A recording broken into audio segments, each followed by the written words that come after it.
안녕하세요. 맘등 대표입니다. 오늘은 이제 어머님들이 요즘에 좀 컨설팅 문의가 좀 많이 있으시거든요. 근데 반면에 좀 이렇게 좀 뭐 그 지방에 계신 어머님들 같은 경우가 좀 어떻게 좀 아이가 좀 대학교를 유리하게 갈 수 있는지 그런 점들을 문의를 주신 분들이 많으셔가지고요. 고등학교 1학년 때, 그 다음에 고등학교 2학년 때, 고등학교 3학년 때 어떻게 계획을 짜서 진학할 갈 때 아이가 그래도 자기가 원하는 전공을 충분히 살릴 수 있다는 점을 알려드리기 위해서 오늘 방송으로 찾아뵙게 되었습니다. 오늘은 이제 바로 고등학교 1학년 때입니다. 지금 예비고 1 어머님들, 고등학교 1학년 예비고 1 둔 어머님들이 지금 요즘 문의가 굉장히 많으시거든요. 그래서 어떻게 해야 되는지 문의가 많으시는데 제가 어떻게 3월, 4월에 뭐 하고 5월 달에 뭐 하고 어떤 점을 살리고 어떻게 활동을 해야 될 것인지 모든 점을 다 알려드릴 테니까 집중해 주시길 바라겠습니다. 물론 고등학교 1학년 때 내신에 올인하는 것은 당연히 기본입니다. 그래서 내신이 최고의 비교과 활동이라고 보시면 돼요. 그 이유가 내신이 좋으면 과세특이 좋을 수밖에 없는 이유죠. 더구나가 요즘에 와서 창체 활동 비중보다 과세특 비중이 굉장히 그 비중을 많이 차지하고 있습니다. 그런데 이제 한 가지 종종 이제 함정이 있는데 이제 고등학교 1학년 때 학과가 매우 뚜렷한 활동만 하는 아이들이 있습니다. 근데 정말 자기가 이제 학생들의 계획을 세우겠죠. 뭐 고등학교 1학년 때 자기가 무슨 활동, 어떤 학과를 위해서 그 활동만 열심히 해서 또 내신도 받쳐주고 또 고등학교 2학년 때도 내신도 받쳐주면서 그 활동 열심히 하고 고등학교 3학년 때도 내신이 받쳐주면서 그 활동만 열심히 하면 그 학과에 충분히 합격할 수가 있습니다. 그런데요. 사람들은 모르는 거기 때문에 고등학교 1학년 때는 뚜렷한 학과 말고 다양한 활동을 하는 것을 저는 추천합니다. 그 말 그대로 뭐냐면 고등학교 1학년 때 여러분들이 보여줘야 할 생활기록부에서는 무엇을 보여줘야 되냐면 학교의 적극적 학교 활동에 적극적인 참여를 통해서 자신의 진로를 탐색하는 과정들이 고등학교 1학년 때 생활기록부에 나와줘야 됩니다. 그런데 고1 때부터 너무 뚜렷하게 나와버리면 나중에 자기가 예를 들어서 뭐 정말 그게 정치 외교 쪽으로만 계속 그걸로 물고 나갔는데 나중에 고3 때 보니까 정말 내신 안 될 것 같아요. 그럼 다른 학과로 가야 될 것 같단 말이에요. 그런데 그 활동을 해준 게 없다? 그러면 나중에 대입에 차질이 생길 수가 있기 때문에 고1 때는 이것저것 무조건 다 하죠. 다만 내신을 중점적으로 두셔야 됩니다. 그리고 왜 적극적으로 해야 되다 보면 이 아이가요. 뭐 생활기로 뭐가 있냐면 이 아이가 우리 아이가 이 활동도 하고 뭐 인문학 활동도 하고 그다음에 뭐 자연계열 활동도 하고 이 모든 활동을 하면서 생활기록부에 어떤 점도 드러낼 수 있냐면 융합형 인재도 드러낼 수 있고요. 공동체 의식과 협력도 드러낼 수가 있습니다. 그래서 이것저것 저는 모든 거 다양한 활동을 하고 또 모든 대회에 무조건 다 참가하기를 바랍니다. 그 일들 중에 나 저 대회에 관심이 없어. 나 이 대회 안 나갈까? 그건 모릅니다.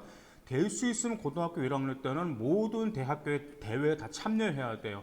어떤 아이 같은 경우 이런 아이가 있습니다. 어차피 생활기록부에 이제 뭐 수상경력 반영이 안 된다고는 하지만 생기부에 수상경력 한 학기당 하나밖에 작성할 수 없기 때문에 나 이번 1학기 때 나 이상 수상했네 라고 하면서 자기는 뭐 그 점과 관련해서는 다른 대회 안 나가겠다? 절대 그러시면 안 돼. 무조건 대회 나가실 때 여러분들의 생활기록부가 얼마나 알찬지 아마 여러분들 직접 눈으로 확인하실 수가 있습니다. 자, 그러면 3월과 4월 달에 고등학교 1학년들은 무조건 내신에 올인하셔야 됩니다. 특히 3월 달에 동아리 활동도 있겠죠. 동아리도 정해야 되고 학급 임원도 있겠죠. 모든 대회, 모든 활동, 모든 임원 어떻게든 적극적으로 하면서 3, 4월에 내신에 올인하고요. 5월 달에는 수행평가와 독서에 올인하셔야 합니다. 중간고사 끝나고 기말고사 그 사이가 2달인데요. 중간고사 끝나고 나서 수행평가 장난 아니게 나옵니다. 수행평가가 정말 어려운 학교도 있고 쉬운 학교도 있어요. 근데 수행평가가 어려우면 어려울수록 생활기록부가 확실히 좋을 수밖에 없어요. 그래서 어떤 아이들 같은 경우는 수행평가가 쉬운 학교로 가는 그런 아이들도 있거든요. 그런데 제가 생활기록부를 분석하다 보면 수행평가가 어려운 학교와 수행평가가 그다지 어렵지 않은 학교의 생활기록부를 분석하면 확실히 수행평가가 어려운 학교가 생활기록부가 알차고 또한 편차 역시 낮다라는 점 기억하시길 바라겠습니다.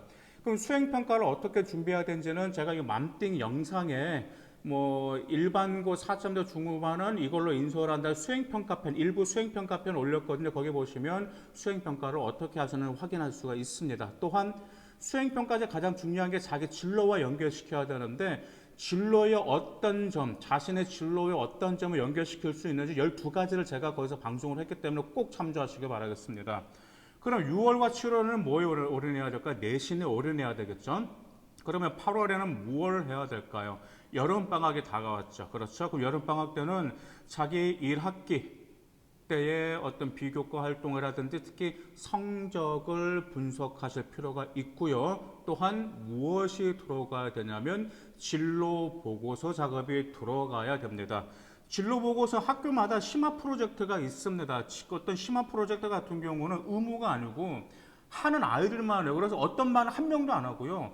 어떤 반 정말 수행평가가 정말 짱으로 어렵다는 학교도 한 반에서 2명 아니면 3명 정도가 진로심화 보고서를 작성을 해서 제출하고 있습니다. 그래서 8월 달에 진로 보고서를 작성해야 되는데 왜 하필 8월 달이냐면 진로 보고서의 동기는 교과서에서 연계돼야 되기 때문에 그렇죠? 교과서 자기가 관심 있는 어떤 것과 연계가 돼야 되기 때문에 그 점에 관해서 자기가 그 1학기 때 배웠던 점을 동기로 삼아서 나갈 수가 있어요.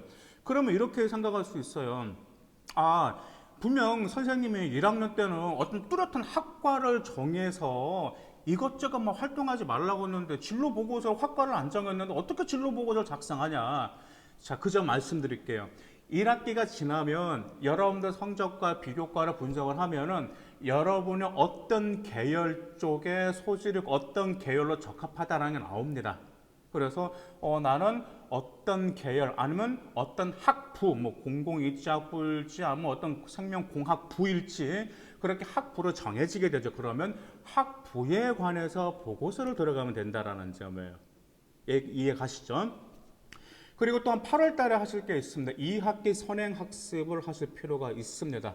2학기 선행학습을 왜 하실 필요가 있냐면 여러분들이 9월에 내신이 이제 올인하잖아요. 그러면 10월에 수행평가도 있고 독서도 있는데 특히 무엇이 많이 있냐면 2학기 중간고사가 끝나면 동아리 대회, 그 다음에 학교 교내 대회, 또 학교 축제가 2학기 중간고사 끝나고 그때부터 막 이것저것로 굉장히 많이 바빠요. 그래서 제가 쭉 생활기록부 아이들 성적표를 분석을 하다 보면 가장 성적이 안 좋은 게 2학기 기말고사 성적이 대부분 떨어집니다. 그래서 중간고사 때는 이만큼 파이팅해서 올렸는데 중간고사와 기말고사 그 사이에 텀도 짧지만 수행평가도 많죠. 그 다음 독서도 작성해야 되죠. 그 다음 동아리 결과물도 작출해야 되죠. 또한 교내대회도 있죠. 또 축제가 있기 때문에 굉장히 짧아요. 그렇기 때문에 미리 8월 달에 여러분들이 2학기 선행학습을 하게 될 때 좀 내신을 좀 챙기는 면에 있어서 매우 유리하다라는 점, 그 점 꼭 기억하시기를 바라겠습니다. 그러면 이제 11월과 12월 달에 내신에 올인을 하고 나면 이제 1월 달에 뭐 해야 되겠죠? 자, 예비고 2학년 1월 달에 이제 이걸 하셔야 됩니다. 여러분들 제가 말씀드렸었잖아요. 1학년 때 뭘 하시라고 그랬었죠? 이것저것 다양한 활동을 하게 된다고 그랬었죠. 그리고 1학기 지나면 나는 어떤 학부에 그래도 관심이 있고 나면 거기에 관해서 진로 보고서가 나갔단 말이에요. 그렇죠? 그러면 1학년 마치면 1학년의 모든 생활 기록을 분석을 하시길 바라겠습니다. 그럼 분석을 하시면서 여기서 자신의 장점이 되는 것, 자신의 대학교에 들어가기 유리한 점이 무엇인지를 3가지를 반드시 찾아내요. 그 3가지가 무엇이냐면 꼭 기억해 두세요. 수상 경력, 1학년 때 내가 어떤 상을 수상했는지 그 점을 찾으시고요. 2번째, 과목 중에 우수한 과목이 무엇인지. 일단 3번째, 우수한 비교과 활동, 의미 있던 비교과 활동이 무엇인지를 1학년 생활 기록부를 분석해서 3가지를 찾으셔야 됩니다. 그 이유가 무엇일까요? 이 3가지가 아이가 적합하다라는 거예요. 그렇죠? 그럼 이 3가지를 살려서 2학년 때 뭐 해야 되죠? 그렇죠. 자신의 1학년 때의 자신의 장점을 2학년 때로 끌고 와서 구체화시켜야 되는 거예요. 여기까지 이해가시죠? 그러면 뭐가 되는 거죠? 1학년 때 아이의 장점을 또 우수한 성적이 나왔단 말 그렇죠? 근데 그 점을 2학년 때에 끌고 가서 2학년 때 그것을 구체적으로 발전해 나가게 되면 이건 아이가 대학교 들어가는 모든 게 탄탄하게 준비가 되었다라는 점이에요. 그래서 고등학교 1학년 어머님들 금방 제가 방송에서 말씀드린 게 있었죠. 3월, 4월 뭐가 있었고 8월 달에 반드시 무얼 하고 그 다음에 여름방학을 어떻게 해야 되고 자 겨울방학 생활기록부로 분석을 할 때 세 가지 장점을 찾아내서 그 세 가지의 아이의 장점을 2학년 때로 심화시켜야 된다라는 그 다음에 2학년 때부터 진로를 구체화시키는 것 이런 방법으로 나가면 어머님들도 집에서 충분히 입시 컨설팅 할 수 있기 때문에 꼭 참조하시길 바라고요. 만약 고등학교 1학년 학생 여러분이 이 방송 시청하고 계신다면 금방 제가 말씀드린 거 꼭 해야 될 것들은 반드시 했는지 그 다음에 계획을 하시길 바라겠습니다. 감사합니다.